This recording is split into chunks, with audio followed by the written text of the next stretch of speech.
अस्सलामुअलैकुम स्टूडेंट। आज जो हमारे पास टॉपिक है वो है dynamic mass and weight. Mass and weight IGCSE topic 2 है। टॉपिकल क्वेश्चन है हमारे पास पास्ट पेपर्स के, और हमारे पास क्लास नाइन्थ के डायनेमिक के टॉपिक से रिलेटेड है ये। तो हमारे पास मास तो आप जानते हैं, quantity of matter is called मास, और वेट हमारे पास क्या होता है, force of attraction by which earth attract a body towards its centre. अच्छे से रिलेटेड कुछ क्वेश्चन हैं हमारे पास। क्वेश्चन नंबर 1 हमारे पास है, विच स्टेटमेंट अबाउट मास और वेट इज़ नॉट करेक्ट। कौन सी स्टेटमेंट करेक्ट नहीं है मास या वेट से रिलेटेड।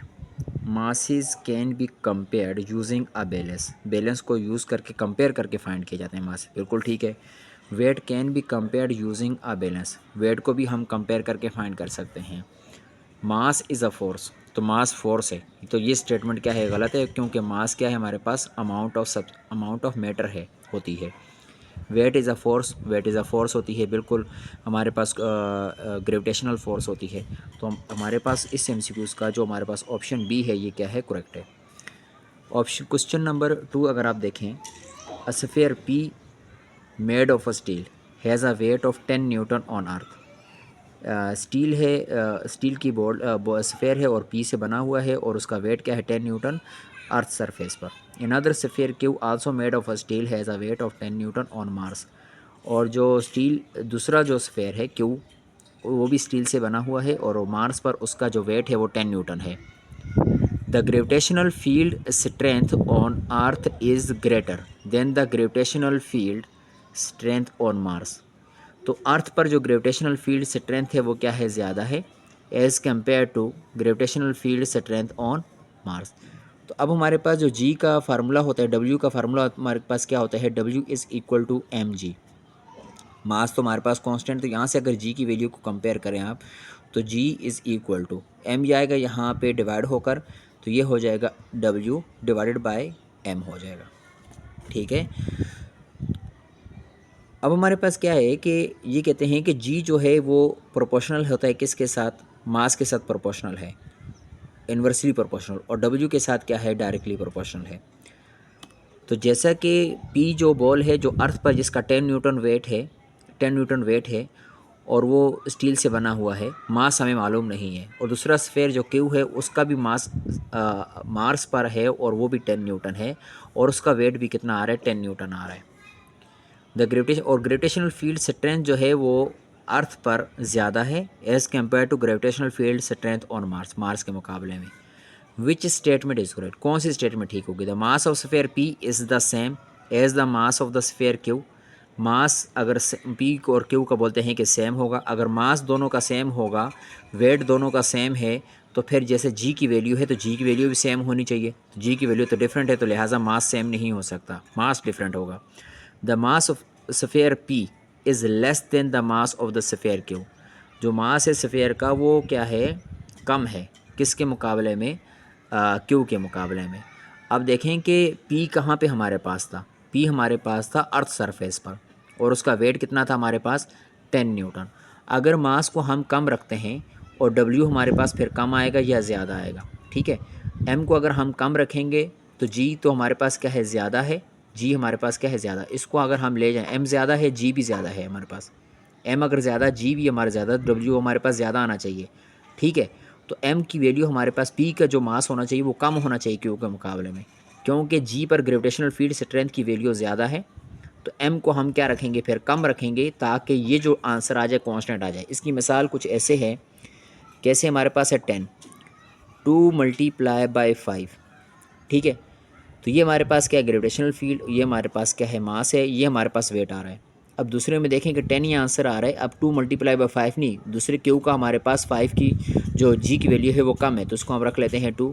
तो ऑब्वियसली तौर पर हमें इस 2 की जगह पर क्या रखना पड़ेगा, 5। तो ये हमारे पास किसके लिए है, पी के लिए, और ये हमारे पास किसके लिए है, क्यू के लिए। तो जिसकी ग्रेविटी कम है उसका मास ज़्यादा, जिसकी ग्रेविटी ज़्यादा उसका मास कम है। तो ये बात आपने अच्छी तरीके से समझनी है, आई होप आपको समझ आ गई होगी। तो ऑप्शन बी हमारे पास क्या है, करेक्ट ऑप्शन है। क्वेश्चन नंबर 3 हमारे पास है, which two quantities must be known to determine the density of the material. तो डेंसिटी का फार्मूला हम बोलते हैं कि कौन सी दो क्वांटिटी डेंसिटी फाइंड करने के लिए लाजमी चाहिए हमारे पास। तो डेंसिटी का फार्मूला हमारे पास क्या होता है, मास डिवाइडेड बाय वॉल्यूम। ठीक है, जब तक मास और वॉल्यूम हमारे पास नहीं होगा तो हम डेंसिटी फाइंड नहीं कर सकते। तो इसका जो हमारे पास ऑप्शन है मास और वॉल्यूम है। ठीक है, क्वेश्चन नंबर 4 हमारे पास है। क्वेश्चन नंबर 4 में कहते हैं on the earth a spring stretched by 5 centimetre. Spring को 5 सेंटीमीटर क्या किया, स्ट्रेच किया। When a mass of 3 kg is suspended from one end. जब 3 kg का जो मास है उसके एक एंड से क्या कर दिया, सस्पेंड कर दिया, लटका दिया। यानी the gravitational field strength on the moon is 1/6 of that on earth. अब अर्थ के मुकाबले में मून पर जो ग्रेविटी की फील्ड है वो 1/6 टाइम है, यानी कम है, 6 टाइम्स लेस है। Which mass on the moon would stretch the spring of the same extension. Same extension हमने लानी है, तो क्या होगा, मास कितना चाहिए हमें ताकि मून पर क्या कर सकें, एक्सटेंशन। तो चूंकि यहाँ पर मून पर ग्रेविटी क्या है, कम है। अब मास का कम होने से क्या होता है, वेट कम हो जाता है। अब वेट हमें ज़्यादा चाहिए तो हमें फिर इसका मतलब है कि मास फिर क्या करना पड़ेगा, वेट चूँकि हमें सेम रखना है ताकि इतनी एक्सटेंशन क्या हो जाए, 5 सेंटीमीटर की एक्सटेंशन पैदा हो। ठीक है, अब इसका हमने एक सोल्यूशन क्या निकाला कि जब ग्रेविटी क्या है ऑन द सरफेस ऑफ अर्थ है, मास 3 kg है, तो एक्स की वैल्यू जो स्ट्रेच आया वो 5 सेंटीमीटर आया है। अब जी डैश हमारे पास क्या है, जी मल्टीप्लाई बाय 1/6, यानी अर्थ के मुकाबले में 1/6 है, 1/6 यानी 6 टाइम क्या है, कम है। तो यहाँ से अगर ये स्मॉल जी की वैल्यू अगर हम निकालें तो कितनी बनती है, ये 6 जी की वैल्यू बनती है 6 जी डैश बनती है, यानी 6 गुना बनती है कम, यानी 6 गुना कम है। तो ग्रेविटी की जो हमारे पास जो जी की वैल्यू आनी चाहिए वो कितनी आनी चाहिए, जो वेट आना चाहिए वो कितना आना चाहिए, डब्ल्यू की वैल्यू हमारे पास फिर 6 मल्टीप्लाई बाय जो मास है, यहाँ पर रिलेशन कितने बनना चाहिए, 6 का रिलेशन बन रहा है, तो 3 से मल्टीप्लाई करो, मास के साथ भी ये रिलेशन बनेगा, 18 kg का रिलेशन बनना चाहिए। तो ऑप्शन नंबर डी हमारे पास क्या है, करेक्ट है। क्वेश्चन नंबर 5 है हमारे पास। A shopkeeper pours rice into a dish that hangs from a spring balance। एक शॉपकीपर क्या करता है, वो चावल डालता है किसके अंदर, डिश के अंदर। That Hanks from the spring balance, spring balance से जो हैंग किया हुआ है। ही रिकॉर्ड द रीडिंग, और वो रीडिंग को रिकॉर्ड करता है, जहाँ भी जो रीडिंग आई उसको रिकॉर्ड कर रहा है वो। A customer buys some pasta. एक कस्टमर क्या करता है, कुछ पास्ता परचेज करता है। Shopkeeper notice that the reading on the spring balance with just pasta is in the dish. तो वो शॉपकीपर उस वक्त नोटिस कर रहा है कि the reading on the spring balance पर जो रीडिंग हो with just pasta in the dish, जो पास्ता को सिर्फ दिखा रहा है, is the same as it was with just rice in the dish. तो वो सेम रीडिंग दिखाता है, यानी यहाँ जो रीडिंग आ रही है, जब चावल रखे तो वही रीडिंग आ रही थी, जो पास्ता रखे तो वो भी सेम रीडिंग आ रही थी। ठीक है, अब वो क्या कह रहे थे, विच quantity must be same of the rice and for the pasta, rice and the first. बोलते कौन सी क्वांटिटी राइस और पास्ता के लिए सेम होगी। अब डिश से जो स्प्रिंग बैलेंस है उससे हमारे पास कौन सी क्वांटिटी आ रही है, ठीक है, वो आ रही है, वेट आ रही है। ठीक है, तो वेट जब हमारे पास होगा तो रीडिंग क्या आएगी, हमारे पास सेम आएगी। तो हमारे पास ऑप्शन ए है डेंसिटी, टेम्परेचर, वॉल्यूम, वेट। तो स्प्रिंग बैलेंस से हमें वेट आता है, तो लिहाजा वेट के लिए क्या होगी, हमारे पास क्वांटिटी सेम होगी। क्वेश्चन नंबर 6 हमारे पास है। क्वेश्चन नंबर 6 में कहते हैं which statement about a following object accelerating close to the earth surface is correct. कौन सी स्टेटमेंट जब कोई ऑब्जेक्ट नियर द सरफेस, ये बिल्कुल सरफेस के करीब जब क्या कर रहा हो, मूव कर रहा हो, फॉल कर रहा हो, तो उस वक्त क्या होती है, करेक्ट होती है। तो इसका जो ऑप्शन हमारे पास ए है, the weight of the object is increasing. Weight क्या होता है, इंक्रीजिंग नहीं होगा, बिल्कुल नियर द सरफेस है, क्लोज द सरफेस है, तो ये बात क्या है, इंक्रीजिंग वाली बात क्या है, गलत है। बी हमारे पास है, the weight of the object and the force of air resistance on the object are of equal magnitude. ये बात भी गलत है, ये बहुत हाई डिस्टेंस के लिए ऐसी कंडीशन होती है जिसमें टर्मिनल वेलोसिटी की कंडीशन हमारे पास अचीव होती है। ठीक है, सी ऑप्शन में देखें अगर, the weight of the object is constant. Weight क्या रहेगा, कांस्टेंट, क्योंकि नियर द सरफेस आएगा, near the surface of earth planet आएगा, तो जी की वैल्यू आपने याद रखनी कि नियर सरफेस आपने क्या लेना है, वेट को कांस्टेंट लेना है, तकरीबन सेम होता है, वेट चेंज नहीं होता। But the force of air resistance on the object is increasing, लेकिन एयर रेजिस्टेंस क्या होगी, इंक्रीज होगी। ठीक है, तो सी ऑप्शन हमारे पास क्या है, ठीक है, सी ऑप्शन। क्वेश्चन नंबर 7 हमारे पास है, A rectangular swimming pool is 50 metre long and 25 metre wide. Swimming pool है जो हमारे पास क्या है 50 मीटर लॉन्ग है और 25 मीटर वाइड है, यानी इसकी लंबाई और चौड़ाई डायमेंशन दिए हुए हैं। It contains water at a depth of 2 metre, और ये हमारे पास गहराई भी आ गई यानी डेप्थ भी आ गई है। तो इससे हम इसका वॉल्यूम निकाल सकते हैं। The density of water is 1000 kg पर मीटर क्यूब। तो ये डेंसिटी ऑफ वाटर गिवन है हमें। What is the mass of the water in the pool, यानी पूल के अंदर जितना वाटर है वो उसका मास कितना होगा। तो हम क्या निकालेंगे, सबसे वॉल्यूम, पहले वॉल्यूम निकाल देंगे। तो वॉल्यूम का फार्मूला हमारे पास क्या होता है, length multiply by width multiply by depth. तो लेंथ कितनी है 50, फिर आ जाएगा विड्थ 25 है, और जो हमारे पास डेप्थ है वो 2 मीटर है।